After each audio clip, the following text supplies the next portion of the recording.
Pak Jokowi, kalau memang Bapak Jokowi terpaksa harus mencabut laporan yang di Polda Metro Jaya, saya berjanji saya akan minggat dari negara yang saya cintai ini, Pak. Saya sudah tidak percaya lagi dengan hukum yang berlaku di Indonesia.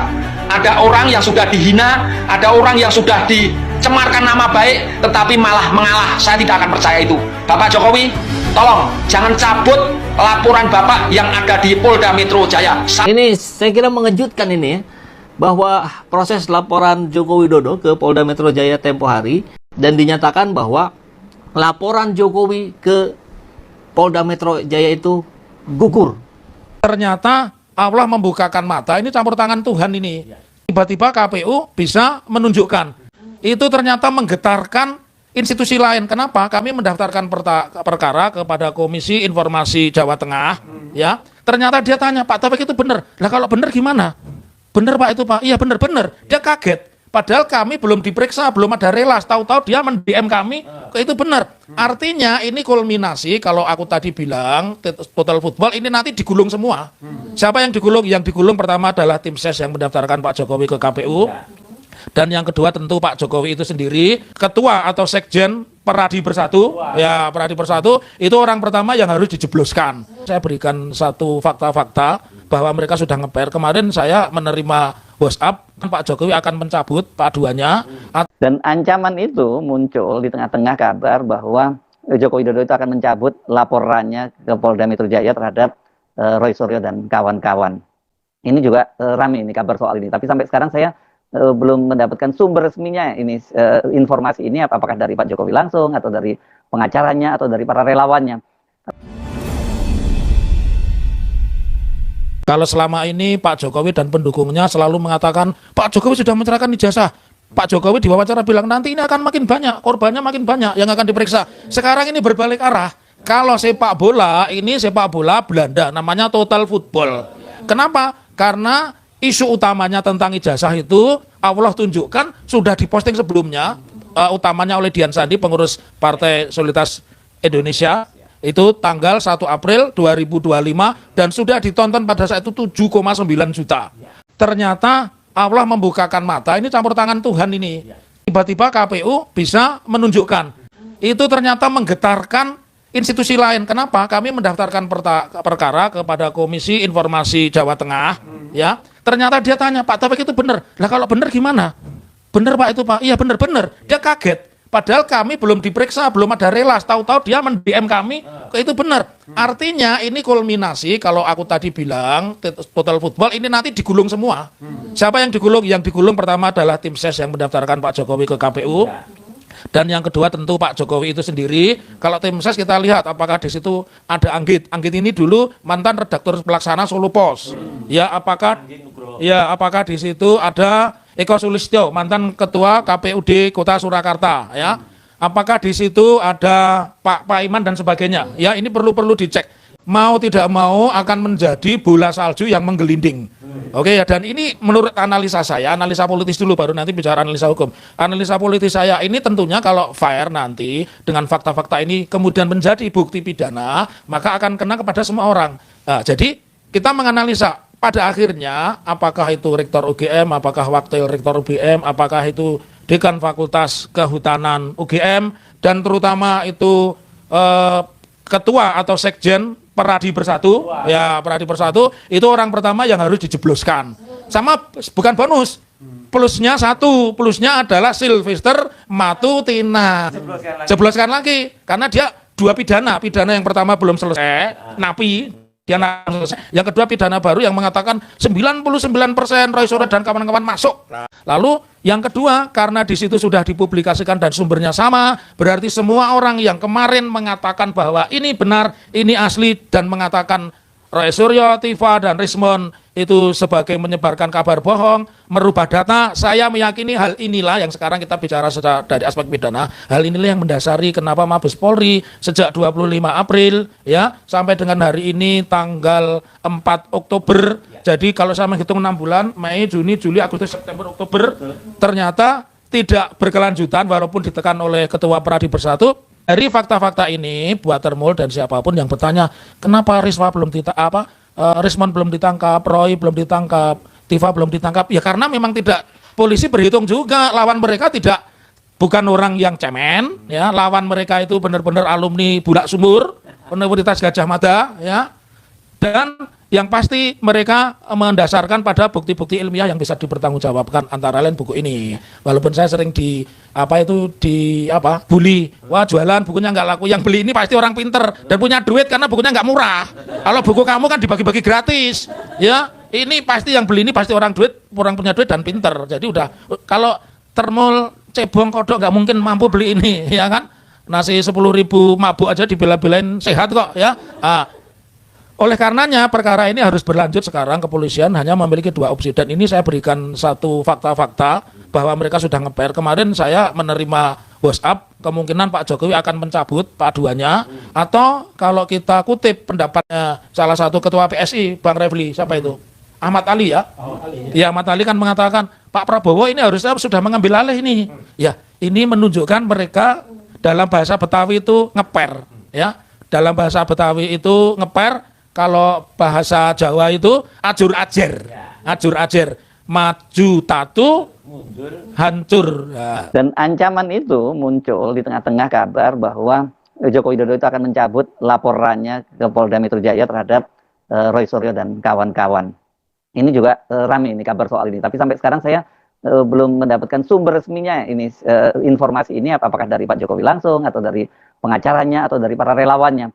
Tapi masuk akal juga kalau mungkin ada kabar semacam itu, karena dengan Roy Suryo memegang kopi ijazah asli yang di KPU, Pak, ini tentu situasinya buat Pak Jokowi ini tidak menguntungkan. Itu kalau dengan asumsi memang ijazahnya itu palsu seperti yang dikatakan oleh Roy Suryo. Roy Suryo kan selalu menyatakan 99,9%, selalu menyatakan seperti itu. Dan juga orang kemudian kan sekarang ini mulai bertanya-tanya, kenapa Pak Jokowi ini kok sulit sekali untuk menunjukkan ijazahnya gitu, dan kenapa kok KPU kemarin mencoba menghalang-halangi akses publik untuk mendapatkan kopi ijazahnya Pak Jokowi khususnya, walaupun sebenarnya membuat aturan umumnya di KPU itu bahwa pokoknya dokumen ijazahnya calon presiden dan calon wakil presiden nggak boleh dibuka kepada publik, aturannya kan gitu ya waktu itu ya. Sekarang kan itu sudah dibatalkan aturannya, dan itu yang memungkinkan kemudian Roy Suryo sekarang memegang ijazah aslinya itu ya, fotokopi ijazah aslinya. Sebenarnya yang mendapatkan fotokopi ijazah aslinya ini bukan Roy Suryo. Roy itu diajak oleh pengamat kebijakan publik Bonatua Silalahi, yang hari Kamis lalu dia mengambil fotokopi ijazah Jokowi dari KPU setelah dia mengajukan permintaan secara resmi ke KPU melalui email. Nggak ada alasan lagi KPU untuk tidak memberikan itu, karena aturannya yang melarang untuk memberikan ijazah itu, permintaan ijazah oleh publik itu dicabut oleh ketua KPU.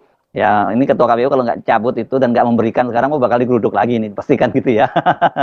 Ini saya kira mengejutkan ini ya, bahwa proses laporan Joko Widodo ke Polda Metro Jaya tempo hari ternyata direspon oleh tim TPUA dan dinyatakan bahwa laporan Jokowi ke Polda Metro Jaya itu gugur. Otomatis gugur. Kenapa bisa demikian? Nah, ini disebutkan didasarkan pada putusan MK.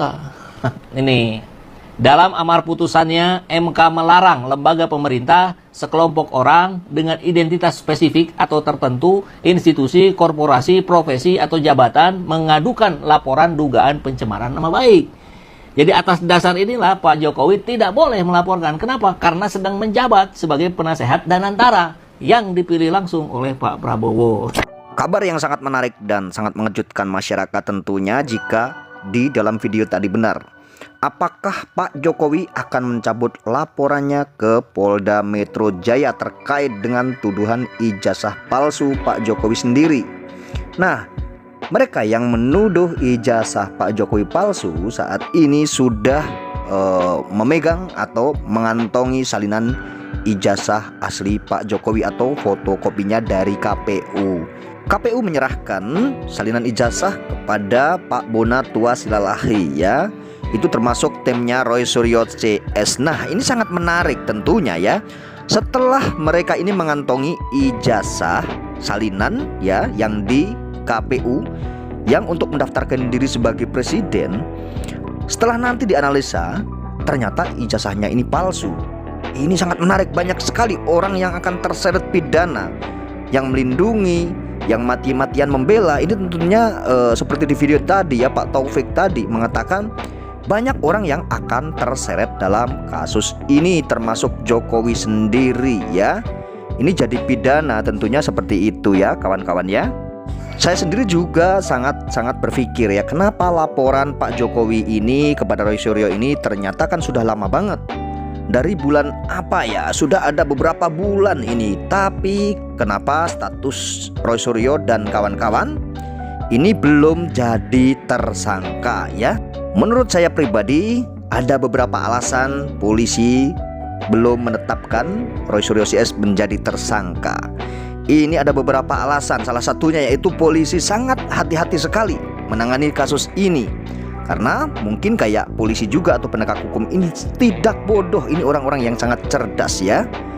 Dan kenapa mereka tidak buru-buru menetapkan sebagai tersangka, tidak menahan Roy Suryo CS? Padahal laporan sudah banyak sekali. Ini sangat cerdas sekali kepolisian, hingga saat ini juga belum menetapkan sebagai tersangka. Nah, apalagi baru-baru ini Pak Bonatua Silalahi mendapatkan salinan ijazah dari KPU.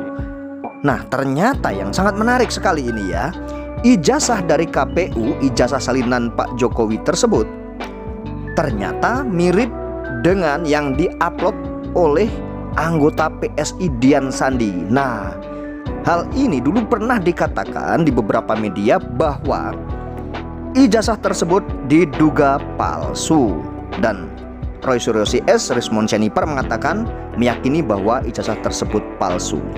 Akan tetapi banyak sekali yang menyangkal, yaitu relawan-relawan Jokowi, bahkan pembela Jokowi mengatakan, apakah Anda pernah melihat ijazah aslinya? Itu bukan ijazah aslinya. Menurut mereka seperti itu ya. Itu relawan Jokowi mengatakan seperti itu.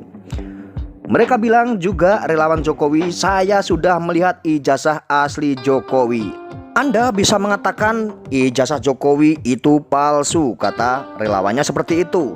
Akan tetapi Anda menggunakan data yang tidak valid, bukan data primer, kata relawan Jokowi bilang seperti itu. Nah, sekarang ini Roy Suryo CS sudah mendapatkan yang aslinya atau yang primernya ya, fotokopian ijazah Pak Jokowi, fotokopian dari ijazah asli Pak Jokowi. Berarti itu kan data primer ya teman-teman ya. Tentunya ini menjadi serangan balik Roy Suryo CS ya, dan kawan-kawan ini menyerang balik karena dulu dikatakan Anda akan segera menjadi tersangka dan Anda akan segera dipenjara dan menjadi terpidana, katanya seperti itu ya. Dan ini serangan balik sekarang akan dilancarkan Roy Suryo CS tentunya seperti itu, karena mereka saat ini mungkin sedang berbahagia, berbunga-bunga karena mendapatkan data primer atau salinan ijazah yang selama ini mereka cari-cari beberapa bulan dengan susah payahnya dan sangat sulit-sulit sekali.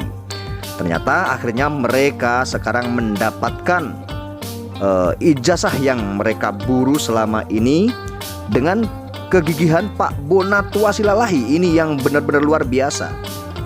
Beliau bisa menjebol pertahanan KPU hingga KPU pun menyerahkan salinan ijazah Pak Jokowi ya. Salinan ijazah asli Pak Jokowi ini diserahkan ke Pak Bonatua Silalahi. Ini orang kecerdasannya melebihi Roy Suryo CS, kata orang-orang mengatakan seperti itu. Ya memang ini Pak Bonatua ini memang hebat sekali ya.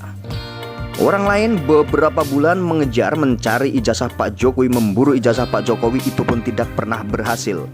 Akan tetapi Pak Bonatua Silalahi ini baru muncul beberapa pekan saja, ini sekarang sudah berhasil mendapatkan salinan ijazah asli Pak Jokowi dari KPU. Ini tentunya sangat luar biasa, dan ya ini semua juga berkat doa masyarakat, doa netizen ya, doa orang-orang yang ingin ya tahu tentang keadilan, ingin tahu apa yang sebenarnya terjadi, apa yang jadi pembicaraan, yang jadi perdebatan selama ini di media massa, di publik juga ya, di dunia nyata juga.